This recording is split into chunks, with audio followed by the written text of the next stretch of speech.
So we've been home since late Monday night. Originally the plan was to get Casey back on her medicine Monday night, Tuesday morning, Tuesday afternoon, Tuesday night, and then send her to school Wednesday. But she's been pretty sleepy this past week. She seems to be doing better now. She started pulling out of the sleepiness around Thursday. So I just decided to keep her home today because there's no point sending her to school for one day. She seems to be responding well to the clonidine and the gabapentin. Seems to be helping her sleep well at night, so that's a good thing. That's something that we've been struggling with for the past probably year and a half, is her sleeping habits. I'm not doing so well, on the other hand. I'm finding it very hard to sleep at night because we still don't have a diagnosis, and while Dr. Augustine doesn't believe that this illness is progressive because her MRIs and her EEGs haven't changed, the very nature of her episodes since she started having them, I mean, they've gotten worse. So what started out as something that would happen like once or twice a day is now increased to 50 plus times a day. I have to wait till the end of May, the very beginning of June, to hear anything about the Niemann-Pick's diagnosis. To be completely honest with you, after doing some research on the Niemann-Pick's, while there are some things that don't typically happen with Niemann-Pick's, Casey has absolutely a lot of the symptoms. One of the symptoms of Niemann-Pick's is that developmentally everything is normal for the first 2 to 4 years of life. And this started happening with Casey when she was about 2 years old. Also, they tend to have normal EEGs and normal MRIs until the later stages of the disease. So anyways, I feel like it's probably Niemann-Pick disease, and I know I probably shouldn't be freaking out about it until I get a definite diagnosis, but the very nature of the disease, I'm freaking out about it because it's something that Casey's not going to recover from. It's something that's going to eventually steal her ability to do anything. And it's going to eventually kill her before she even has the chance to do any of the things that other kids her age get to do. Like, she'll never get to go to prom, she'll never be a mom, she'll never drive a car, she'll never get to do any of that stuff.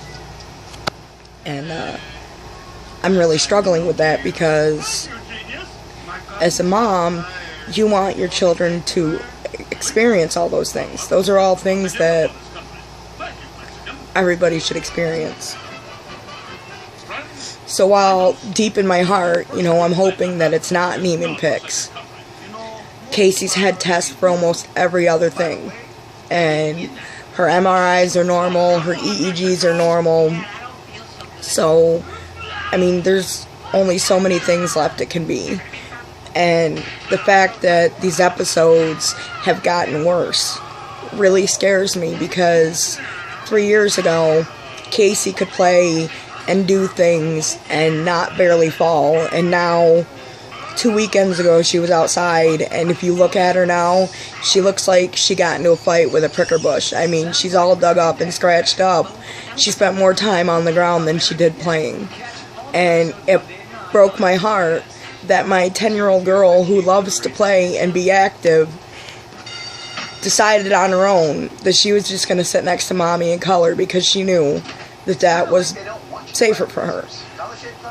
And I really don't want her to spend her summer sitting at the picnic table coloring while everybody else is having fun.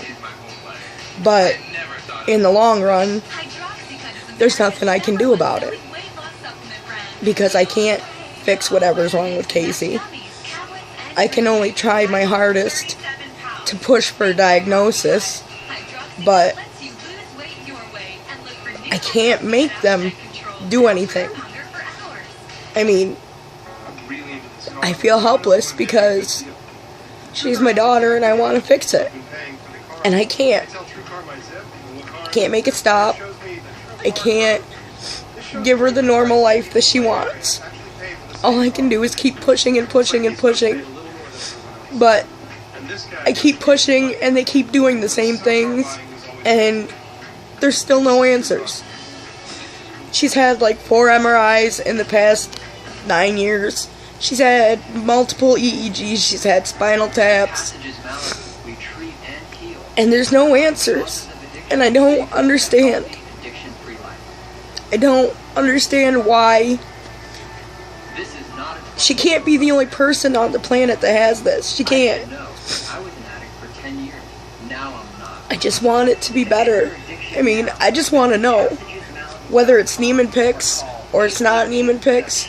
I want to know so I have time to do the things that I want to do with my daughter if this is something that's not going to be better for her ever. There's a lot of things that I would do different. And I just want to know. And I have to get this stuff off my chest because it hurts so bad. When I was a kid, you know, like the worst thing ever that I could ever imagine was not having someone like me back, or, you know, not getting to go roller skating on Friday night. I would give anything to have those concerns. Literally, being a mom is like having a piece of your heart outside your body. And when you see that heart crying because she wants to be normal like everybody else, and there's nothing you can do about it. There's nothing I would change about my life. We've been married almost 10 years now. I don't know where else to turn. Everything is perfect. You know, I've discussed with Dr. Augustine about getting a second opinion. I've sent videos to Mount Sinai Hospital in New York City and to the Boston Children's Hospital. But I don't know where else to go from there. I don't know.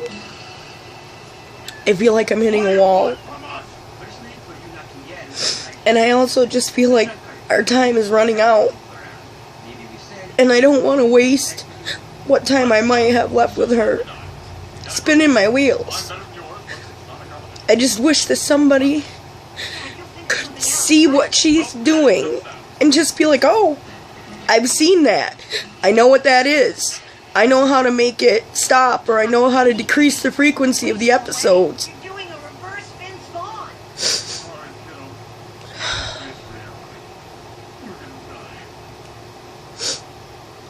But nobody knows. Medical Mysteries is a great show, but it's not so great when your kid is one.